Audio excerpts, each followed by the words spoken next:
అదేవిధంగా రాజీవ్ యువ వికాసం అన్నారు, అదో బోగస్. ఆ రాజీవ్ యువ వికాసం వికసించక ముందే వాడిపోయింది. అది ఏం చెప్పిండ్రు? జూన్ 2వ తారీఖు నాడు 5 లక్షల మంది నిరుద్యోగులకు మేము రాజీవ్ యువ వికాసం కింద సాయం చేయబోతున్నామన్నారు.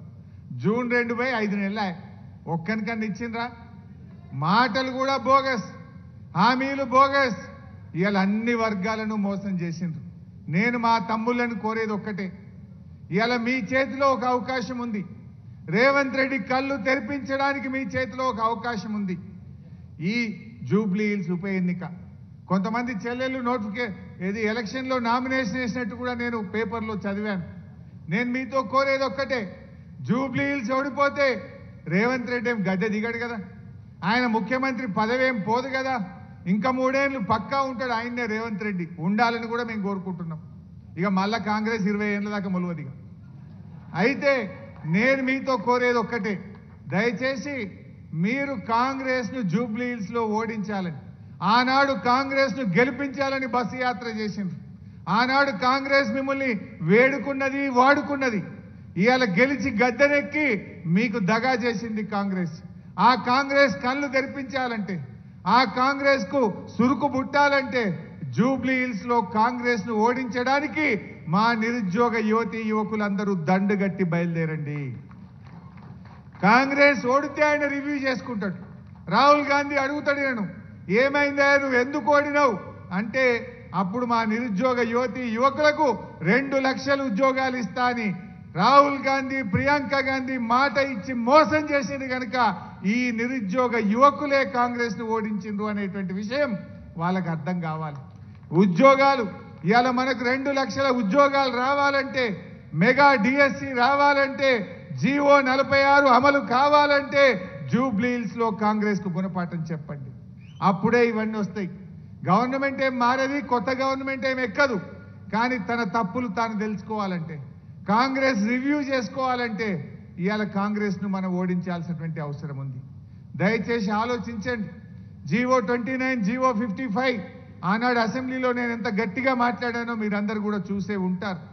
ఆయన బట్టి విక్రమార్క గారు, మీరు దళిత వర్గం నుంచి ఉప ముఖ్యమంత్రిగా, ఆర్థిక మంత్రిగా ఉన్నారు, రేవంత్ రెడ్డికి ఎట్లయినా సోయి లేదు, నువ్వన్నా పట్టించుకో బట్టి గారు అని చెప్పి శాసనసభ వేదికగా బతిల్లాడినా కూడా ఆయన పట్టించుకునే పరిస్థితుల్లో లేడు.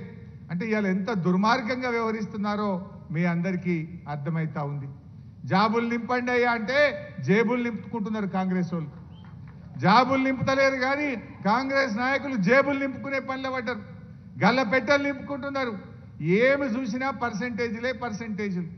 ఇవాళ రేవంత్ రెడ్డి విద్యాశాఖ మంత్రిగా ఫెయిల్, మున్సిపల్ మంత్రిగా ఫెయిల్, హోం మంత్రిగా ఫెయిల్, ముఖ్యమంత్రిగా కూడా ఫెయిల్ అయిపోయింది. ఒక్క దాంట్లో మాత్రం పాస్ అయింది, కలెక్షన్ మంత్రిగా మాత్రం పాస్ అయింది, వసూళ్లలో మాత్రం పాస్ అయిండు, అన్నిట్లలో ఫెయిల్ అయిపోయింది. ఇందాకో తమ్ముడు బాగా చెప్పిండు, విద్యరాని రేవంత్ రెడ్డి విద్యాశాఖ మంత్రి, దేశంలో అతి ఎక్కువ క్రిమినల్ కేసులు ఉన్న ముఖ్యమంత్రి ఈయననే హోం మంత్రి, జీవితంలో ఎన్నడూ మంత్రి చేయని వ్యక్తి డైరెక్ట్గా ముఖ్యమంత్రి అయితే ఇలా రాష్ట్రం పరిస్థితి ఏమవుతుందో మనందరం కూడా గమనిస్తూ ఉన్నాం. ఏది ఏమైనా బాగా ఆలోచించండి. ఇవాళ నిరుద్యోగ యువతి యువకులు రాష్ట్రంలో ఏం జరుగుతుందో ఆలోచించండి. ఆనాడు బీఆర్ఎస్ ప్రభుత్వం టీఎస్ ఐపాస్ తెచ్చి పారిశ్రామికవేత్తలకు రెడ్ కార్పెట్ వేసి పెద్ద ఎత్తున ఐటీ ఉద్యోగాలు సంపాదించింది, పెద్ద ఎత్తున పెట్టుబడులను ఆకర్షించింది, పెద్ద ఎత్తున ఇండస్ట్రీస్ పెట్టించి ఎన్ని వేలాది ఉద్యోగాలకు అవకాశం కల్పించింది. ఇవాళ ఏం జరిగింది? Gun culture. ఆనాడు మనం పెట్టుబడులు ఆహ్వానిస్తే, ఆనాడు మనం పారిశ్రామికవేత్తలను ఆహ్వానించి ప్రైవేట్ రంగంలో ఉపాధి అవకాశాలు పెంచితే ఇవాళ వీళ్ళు తుపాకులు పెట్టి వాటాల కోసం పోరాడుతున్నారు. మంత్రులు, ముఖ్యమంత్రి ఇవాళ గన్నులు పెట్టి బెదిరిస్తున్నారని ఎవరు చెప్తున్నారు? స్వయంగా కేబినెట్ మంత్రి గారి కుమార్తె చెప్పింది. రేవంత్ రెడ్డి తుపాకిచ్చి పంపిండు, బెదిరించి వసూళ్లు చేస్తున్నాము అని చెప్పి మనం చెప్తలేము, మంత్రి గారి కుమార్తె చెప్తుంది.